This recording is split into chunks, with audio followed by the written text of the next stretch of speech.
Hi, I'm Xenos, and this is my personal highlight overview of the most important changes that have been implemented in patch 7.0 for Dota 3, Dota 2. Patch 7.0 is massively changing the way we all will play the game from now on. This patch not only rebalances a lot of heroes and items, which we will not discuss in this video, but it also adds new core gameplay mechanics such as the talent tree, as well as a completely overhauled user interface. Here I want to give a short and concise overview of the most important implemented changes that have been pushed to the main client. I will also focus on aspects that will have a rather severe impact on gameplay in the upcoming months.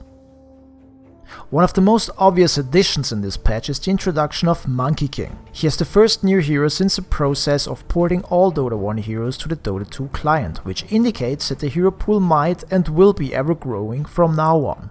His skillset positions him as a very mobile and versatile hero in the game. However, the balancing of this hero is in a very early stage, and it depends heavily on how the scene is using this hero in the upcoming months. One of the most obvious and drastic changes concerns the introduction of a new in-game user interface. Valve reworked the HUD in its entirety. From a design point of view, these changes seem to favor a bigger selection of resolutions without the restrictions of the old design. However, the current HUD is not showing information anymore that was otherwise easily accessible and always visible. Examples are your last hits, denies, and attribute stats. At the making of this video, the only way to show additional information is to hold the Alt key button to show relevant data. Additionally, in the previous build you could assign a hotkey to level up. As we now have the talent tree, the hotkey feature was disabled. So the only way to level up a certain skill without clicking on the skill icon is done via clicking Ctrl plus the corresponding ability. Although the new HUD seems to give the impression of being rather restrictive, it is actually very dynamic and allows for easy customization such as choosing a desired map size. Additionally, the shop has been revamped and reworked, making it easier to purchase specific items. The mana cost for a specific item has also been integrated in the HUD. The new HUD also introduces custom hero interfaces to make it easier to read important hero-specific information. Note that when you execute the attack command on an enemy unit or hero, you will see important information of its status, including items, which is very useful when attacking the enemy. Additionally, you will see an indicator showing how much damage you deal per hit. Taken together, the new HUD frees up a lot of space and makes the game experience less cluttered. Nevertheless, I believe that the HUD will undergo more iterations in the upcoming weeks and months. Noteworthy is also the usage of legacy skins. However, most of the skins are pretty much useless with the minimalistic HUD approach that has been introduced. It seems as if the current HUD doesn't make it attractive anymore to design new custom HUDs.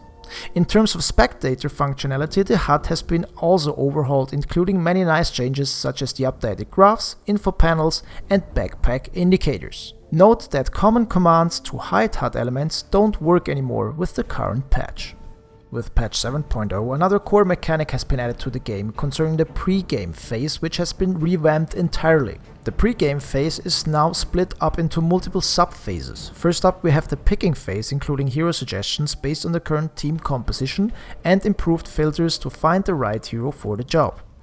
After all players have chosen a specific hero, the strategy phase begins, where everybody is granted 30 seconds to buy items and distribute laning positions while the game is loading in the background.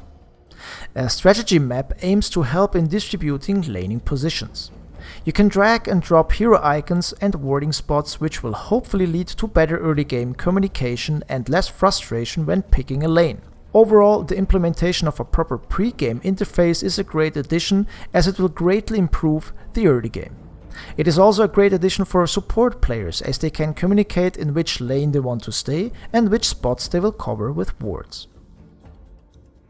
Gameplay mechanics have been completely changed, transforming Dota 2 in a massively new and unique game. One of the most noteworthy changes concerns the introduction of hero talent trees, where each hero can choose from a series of different stat changes at levels 10, 15, 20 and 25, offering powerful augmentations to the hero's capabilities. However, do not take any of these changes as granted, as they will be probably massively changed over the upcoming months. Many heroes can choose from very powerful talent branches, while others display very questionable stat changes.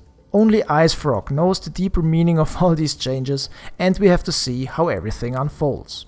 In any case, these changes will add an additional layer of complexity on an already very complex game. Included in this patch are also a plethora of changes to many heroes and abilities, including support of a Ganem Scepter for Anti-Mage, Bounty Hunter, Chaos Knight, Phantom Lancer, Riki, Slark and Sniper. Not only have heroes and their talents been reworked, but also the entire map received a massive overhaul, with jungle camps moving to new locations, displacing the Roshan pit close to the upper left part of the map, and the introduction of new rune spots and shrines. Note that you can now teleport to shrines and these buildings cannot be destroyed, meaning that even if your tier 1 towers have fallen, you have a way to teleport closer to the enemy territory, which is a very nice change. Also note that the jungle has been completely reworked and the pull times now differ between 53 to 55 seconds as seen in this map. Also note that tier 4 towers have the same level of regeneration as the ancient, making them harder to kill after unsuccessful attacks. Furthermore, illusions now grant gold and XP bounties, which is very nice for any role. In general, it seems in combination with the talent tree, this patch is very support friendly and enables players to gather more gold more easily independent of farming capabilities.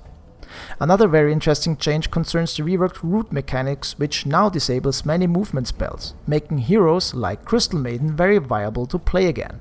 All in all, this patch is a truly massive achievement by the developers and will lead to a completely new way of how we approach this game. This also means that many of the guides available until now, including my YouTube guides, are now invalid. As a result, I decided to rework my standard guide formula to reflect these changes and start off with a totally fresh guide series in the beginning of 2017. And with that, I want to thank you for your continued support on my channel and see you guys next time.